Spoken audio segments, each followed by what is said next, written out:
ಬಯಲಾಗುತ್ತಾ ಧರ್ಮಸ್ಥಳದ ಅರಣ್ಯ ಪ್ರದೇಶದಲ್ಲಿ 3ನೇ ದಿನದ ಶೋಧ ಕಾರ್ಯ ನಡೀತಾ ಇದೆ.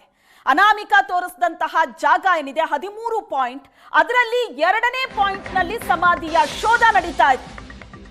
ನೇತ್ರಾವತಿ ತೀರದಲ್ಲಿ ಇವತ್ತು ಬಯಲಾಗುತ್ತಾ ಸಮಾಧಿ ರಹಸ್ಯ. ಪಾಯಿಂಟ್ 2 ನಲ್ಲಿ 2ನೇ ಪಾಯಿಂಟ್ ನಲ್ಲಿ ಉತ್ಖನನ ಕಾರ್ಯ ಬೆಳಗ್ಗೆ ನಡೀತಾ ಇತ್ತು. ಬೆಳಗ್ಗಿನಿಂದ ಈಗ ಉತ್ಖನನ ಕಾರ್ಯ ಅಲ್ಲಿ ಮುಕ್ತಾಯ ಆಗಿದೆ. 2ನೇ ಪಾಯಿಂಟ್ ನಲ್ಲೂ ಕೂಡ ಏನು ಸಿಕ್ಕಿಲ್ಲ, ಯಾವುದೇ ಕಳೆಬರ ಸಿಕ್ಕಿಲ್ಲ. ಅಲ್ಲಿ 6 ಅಡಿ ಆಳ ಅಗಲ ಗುಂಡಿ ಅಗ್ದಿದ್ದಾರೆ. ಯಾವುದೇ ಕುರುಹು ಪತ್ತೆ ಆಗಿಲ್ಲ, ಅಸ್ಥಿ ಪಂಜರ ಸಿಕ್ಕಿಲ್ಲ. ನಿನ್ನೆ 1ನೇ ಪಾಯಿಂಟ್ ನಲ್ಲಿ ಉತ್ಖನನ ನಡೆದಿತ್ತು, ಅಲ್ಲೂ ಏನು ಸಿಕ್ಕಿರ್ಲಿಲ್ಲ. ಆ ಪಾಯಿಂಟ್ ನ ಬಗ್ಗೆ ಈ ಅನಾಮಿಕ ದೂರುದಾರ ಬಹಳ ಕಾನ್ಫಿಡೆಂಟ್ ಆಗಿದ್ದ, ಬಟ್ ಅಲ್ಲಿ ಏನು ಸಿಕ್ಕಿಲ್ಲ. 2ನೇ ಪಾಯಿಂಟ್ ನಲ್ಲಿ ಕಾರ್ಯಾಚರಣೆ ಶುರುವಾಗಿದ್ದು ಬೆಳಗ್ಗೆಯಿಂದ, ಆದ್ರೆ ಅಲ್ಲೂ ಸಹ ಏನೂ ಸಿಕ್ಕಿಲ್ಲ. ಹಾಗಾಗಿ ಉತ್ಖನನ ಕಾರ್ಯ 2ನೇ ಪಾಯಿಂಟ್ ಅಲ್ಲಿ ಮುಕ್ತಾಯ ಆಗಿದೆ. ಈಗ 3ನೇ ಪಾಯಿಂಟ್ ನಲ್ಲಿ ಗುಂಡಿ ಅಗಿಯೋ ಕೆಲಸ ನಡೀತಾ ಇದೆ. ಕಾರ್ಮಿಕರು ಮಾಡ್ತಿದ್ದಾರೆ ಆ ಕೆಲಸ. ನೇತ್ರಾವತಿ ಅರಣ್ಯ ಪ್ರದೇಶದಲ್ಲಿ ಶೋಧ ಮುಂದುವರೆದಿದೆ. ನೆನೆ ಪಾಯಿಂಟ್ 1ರಲ್ಲಿ SITಗೆ ಅಸ್ಥಿಪಂಜರ ಸಿಕ್ಕಿರ್ಲಿಲ್ಲ. ಆತ ಹೇಳಿದ್ದು ಇದೇ ಜಾಗದಲ್ಲಿ 100% ನಾನು ಶವವನ್ನ ಹೂತಿದ್ದೆ ಅಂತ. ನಿನ್ನೆ ಅದೇ ಜಾಗದಲ್ಲೇ 15 ಅಡಿ ಅಗಲ 8 ಅಡಿ ಆಳ ಅಗ್ದಿದ್ರು, ಅಲ್ಲಿ ಏನೂ ಸಿಕ್ಕಿರಲಿಲ್ಲ.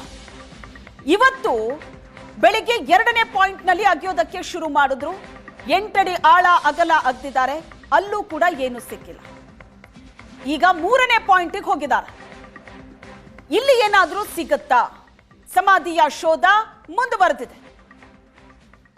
ಧರ್ಮಸ್ಥಳದ ದಟ್ಟವಾದ ಅರಣ್ಯ ಪ್ರದೇಶದಲ್ಲಿ ನಡೀತಾ ಇರುವ ಶೋಧ ಕಾರ್ಯ ಇದು. ಅನಾಮಿಕ ಗುರುತು ಮಾಡಿದಂತಹ 13 ಪಾಯಿಂಟ್ಗಳಲ್ಲಿ ಶೋಧ ನಡೀತಾ ಇದೆ. ಆತನೇ ತೋರಿಸಿದಂತ ಜಾಗ, ಇದೇ ಜಾಗದಲ್ಲಿ ನಾನು ಶವವನ್ನ ಹೂತಿದ್ದೆ ಅಂತ ಆತನೇ ಮಾರ್ಕ್ ಮಾಡಿಸಿದಂತ ಜಾಗ. ಅದರಲ್ಲಿ 1 ಮತ್ತು 2ನೇ ಪಾಯಿಂಟ್ ನಲ್ಲಿ ಈಗ ಶೋಧ ಮುಗಿದಿದೆ. ಮೊದಲ ಪಾಯಿಂಟ್ ನಲ್ಲಿ 15 ಅಡಿ ಅಗಲ 8 ಅಡಿ ಆಳದ ತನಕ ಕೊರೆದಿದ್ದಾರೆ, ತೋಡಿದ್ದಾರೆ. ಅಲ್ಲಿ 4 ಅಡಿ ತೆಗಿತಾ ಇದ್ದಂತೆ ಏನೂ ಸಿಕ್ಕಿರ್ಲಿಲ್ಲ. ಆದ್ರೆ ಮತ್ತೆ 4 ಅಡಿ ಆಳಕ್ಕೆ ಹೋಗೋದಕ್ಕೆ ಆತ ಮನವಿ ಮಾಡ್ತಾನೆ, ಆದ್ರೂ ಸಹ ಅಲ್ಲಿ ಏನೂ ಸಿಕ್ಕಿರ್ಲಿಲ್ಲ. ನಿನ್ನೆ ಇವತ್ತು 8 ಅಡಿ ಆಳ 8 ಅಡಿ ಅಗಲ ತೋಡಿದ್ದಾರೆ, ಆದ್ರೆ ಅಲ್ಲೂ ಸಹ ಯಾವುದೇ ಕುರುಹು ಸಿಕ್ಕಿಲ್ಲ. ಈಗ 3ನೇ ಪಾಯಿಂಟ್ ನಲ್ಲಿ ಗುಂಡಿ ಅಗಿತಾ ಇದ್ದಾರೆ ಕಾರ್ಮಿಕರು. ಕಾರ್ಯಾಚರಣೆ ನಡೀತಾ ಇದೆ. ಇದು ದಟ್ಟವಾದ ಕಾಡಿದು, ಧರ್ಮಸ್ಥಳದ್ದು ಅರಣ್ಯ ಪ್ರದೇಶ. ಇಲ್ಲಿ ಆತ ಗುರುತು ಮಾಡಿರುವಂತಹ 13 ಪಾಯಿಂಟ್ ನಲ್ಲಿ ಕಾರ್ಯಾಚರಣೆ ನಡೀಬೇಕು. 2 ಮುಗ್ದಿದೆ, ಈಗ 3ನೇದು ಪತ್ತೆ ಕಾರ್ಯ ಮಾಡ್ತಾ ಇದ್ದಾರೆ. 3ನೇ ಪಾಯಿಂಟ್ ನಲ್ಲಿ ಕಾರ್ಮಿಕರು ಗುಂಡಿ ಅಗಿತಾ ಇದ್ದಾರೆ. ದೃಶ್ಯದಲ್ಲಿ ನೋಡ್ತಾ ಇದ್ರಿ ನೀವು. ಸಮಾಧಿ ಅಗಿತಾ ಇರುವಂತ ಸ್ಥಳ.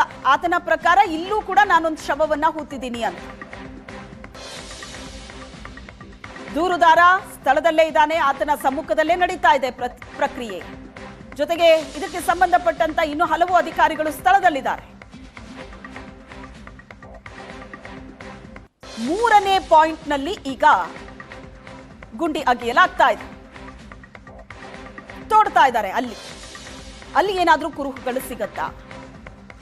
ಆತ ಹೇಳೋದು ಧರ್ಮಸ್ಥಳದ ಸುತ್ತಮುತ್ತ 100 ಶವಗಳನ್ನ ನಾನು ಹೂತ್ಬಿಟ್ಟಿದ್ದೀನಿ ಅಂತ.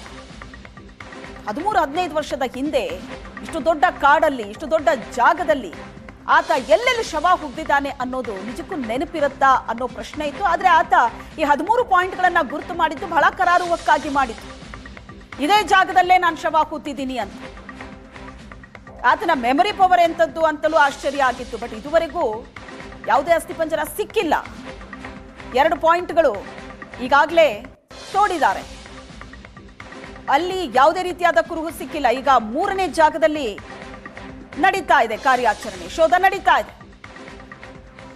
ಬಹಳಷ್ಟು ವರ್ಷಗಳಿಂದ ಇಂಥ ಆರೋಪ ಇದೆ. SIT ತನಿಖೆ ನಡೆಸ್ತಾ ಇದೆ. ತನಿಖೆಯಲ್ಲಿ ಸತ್ಯಾಸತ್ಯ ಏನಿದೆ ಅದು ಬಯಲಾಗ್ಲಿ ಅಂತ ಅಲ್ಲಿನ ಕೆಲ ಸ್ಥಳೀಯರು ಕೂಡ ಹೇಳ್ತಾ ಇದ್ದಾರೆ. ಎಲ್ರಿಗೂ ಒಂದು ಕುತೂಹಲ, ಆಶ್ಚರ್ಯ, ಆತಂಕ ಎಲ್ಲವೂ ಕೂಡ ಇದೆ. ಏನಾಗತ್ತೆ?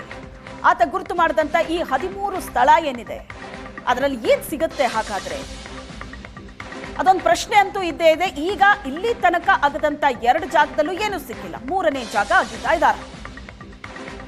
ದೂರುದಾರ ಗುರುತಿಸಿದ್ದ 2ನೇ ಪಾಯಿಂಟ್ ನಲ್ಲೂ ಕೂಡ ಅವಶೇಷ ಸಿಕ್ಕಿಲ್ಲ. 2ನೇ ಪಾಯಿಂಟ್ನಲ್ಲಿ 6 ಅಡಿ ಅಗಲ 6 ಅಡಿ ಆಳಕ್ಕೆ ಅಗ್ದಿದ್ದಾರೆ. SIT ಅಗ್ಸಿದ್ದಾರೆ. ಅಲ್ಲಿ ನೋಡ್ತಾ ಇದ್ದೀರಿ ನೀವು, ಒಂದಷ್ಟು ಜನ ಕಾರ್ಮಿಕರು ಬಂದಿದ್ರು. ನಿನ್ನೆ ಮೊದಲು ಆತ ಪಾಯಿಂಟ್ ಮಾಡಿದ್ನಲ್ಲ, ಆ ಪಾಯಿಂಟ್ನಲ್ಲೂ ಕೂಡ ಶವದ ಯಾವ ಅವಶೇಷಗಳು ಸಿಕ್ಕಿರಲಿಲ್ಲ. ನಿನ್ನೆ ಅಂತೂ 15 ಅಡಿ ಅಗಲ 8 ಅಡಿ ಆಳ ಅಗದಿರೋದು. ಶವದ ಯಾವ ಅವಶೇಷಗಳು ಕೂಡ ಅಲ್ಲಿ ಸಿಕ್ಕಿರಲಿಲ್ಲ. ದೂರುದಾರನ ಸಮ್ಮುಖದಲ್ಲೇ ಸಮಾಧಿ ಅಗೆಯೋ ಕಾರ್ಯ ನಿನ್ನೆನೂ ನಡೆದಿತ್ತು, ಇವತ್ತು ನಡೀತಾ ಇದೆ. ಇವತ್ತು 2ನೇ ಪಾಯಿಂಟ್ನಲ್ಲಿ ಅಸ್ಥಿಪಂಜರ ಸಿಕ್ಕಿಲ್ಲ.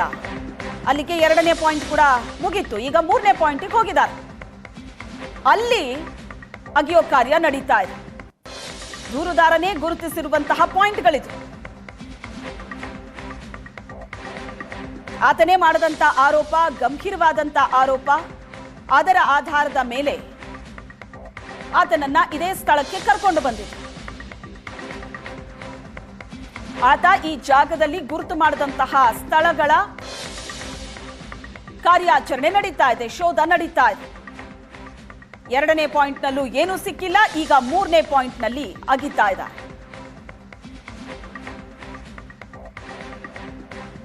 ಈ ಪಾಯಿಂಟ್ನಲ್ಲಿ ಏನಾದ್ರೂ ಸಿಗುತ್ತಾ? ಆತ ಮಾಡಿದಂತಹ ಈ ಆರೋಪ ಇದೆಯಲ್ಲ, ಧರ್ಮಸ್ಥಳದ ಸುತ್ತಮುತ್ತ 100 ಶವಗಳನ್ನ ಹೂತಿದ್ದೀನಿ, ಕೊಲೆಗಳಾಗಿದೆ, ದೌರ್ಜನ್ಯ ಆಗಿದೆ, ಅತ್ಯಾಚಾರಗಳಾಗಿದೆ, ಆ ಶವಗಳನ್ನ ನಾನು ಇಲ್ಲಿ ಹೂತಿದ್ದೀನಿ ಅಂತ ಆತ ಮಾಡಿದಂತಹ ಗಂಭೀರ ಆರೋಪ. ಆತ ಒಂದು ತಲೆಬುರುಡೆ ಕೂಡ ಹಿಡ್ಕೊಂಡೇ ಬಂದಿದ್ದ. ಈಗ ಆತ 100 ಶವಗಳನ್ನ ಹೂತಿದ್ದೀನಿ ಅಂತ ಹೇಳಿದ್ದಾನೆ. ಆದ್ರೆ ಈ ಭಾಗದಲ್ಲಿ ಗುರುತು ಮಾಡಿರೋದು 13 ಸ್ಥಳ. 2 ಸ್ಥಳಗಳನ್ನ ಅಗದ್ರೂ ಕೂಡ ಅಲ್ಲಿ ಯಾವುದೇ ಕಳೆಬರ ಪತ್ತೆ ಆಗಿಲ್ಲ. 3ನೇ ಜಾಗದಲ್ಲಿ ಈಗ ಶೋಧ ನಡೀತಾ ಇದೆ. ಇಲ್ಲಿ ಏನಾಗತ್ತೆ ಅನ್ನೋದನ್ನ ನೋಡ್ಬೇಕೀಗ.